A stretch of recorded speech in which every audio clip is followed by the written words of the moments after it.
बच्चों welcome to PW. तो यहाँ पे अपन इस क्वेश्चन को देखते हैं। क्वेश्चन क्या बोल रहा है, ध्यान से देखो। Gravitation force acts on all the objects in proportion to their masses. सही बात है, अपन जानते हैं कि जो ग्रेविटेशन फोर्स होता है that is directly proportional to the product of masses. Why then a heavy object does not fall faster than a light object. Okay, तो इन लोगों के अकॉर्डिंग जो एक हैवी ऑब्जेक्ट है वो ज़्यादा तेज़ी के साथ गिरना चाहिए as compare to a lighter object. So we have to prove them wrong. तो आइए इनको प्रूव करते हैं गलत। तो इसका सॉल्यूशन देखो। देखो आप जानते हो कि जो वेलोसिटी है, जितनी भी इक्वेशन ऑफ मोशन होती है, सब में एक्सेलरेशन का टर्म आता है। यानी कि वेलोसिटी किस पे डिपेंड कर रही है, बेसिकली एक्सेलरेशन पे।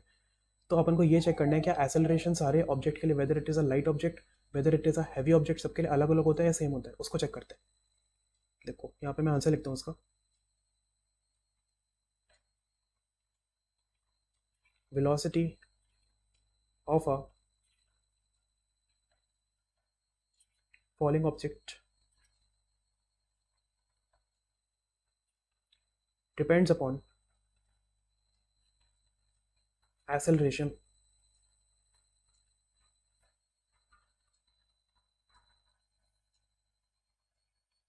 Due to gravity.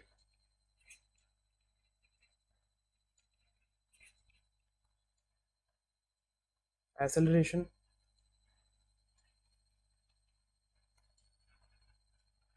Due to gravity किससे नोट करते हैं, स्मॉल जी से करते हैं। इस सेम, अभी आप मेरी बात मान लो कि ये सेम है, अभी इसको प्रूव करके बताऊंगा कि कैसे सेम है। अभी आप मेरी बात मान लो, इस same for all the objects.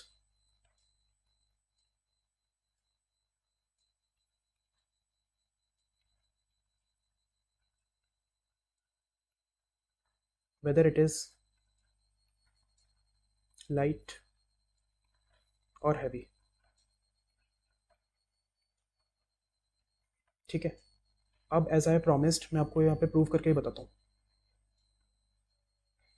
मान लो ये अर्थ है, ये एक ऑब्जेक्ट है और ये दूसरा ऑब्जेक्ट है। इसका मास m1 है, इसका मास m2 है।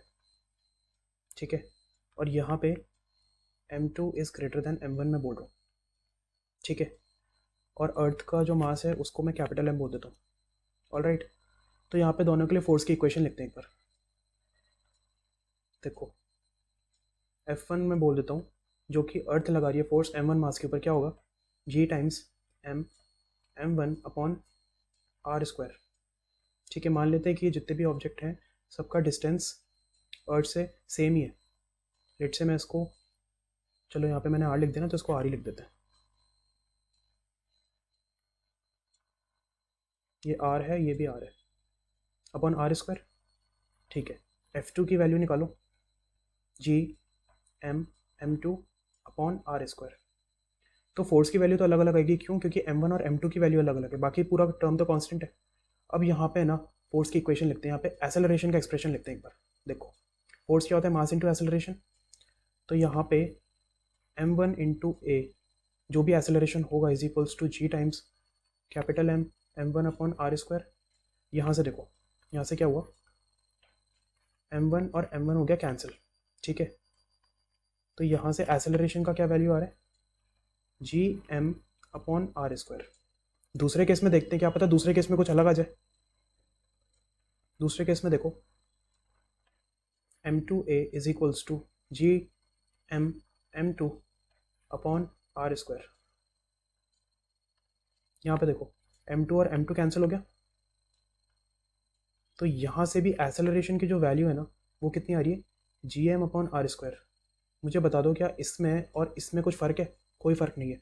इसका मतलब सारे ऑब्जेक्ट के लिए भले ही वो कितना ही भारी हो, भले ही वो कितना हल्का हो, फ़र्क ही नहीं पड़ता उस चीज़ से।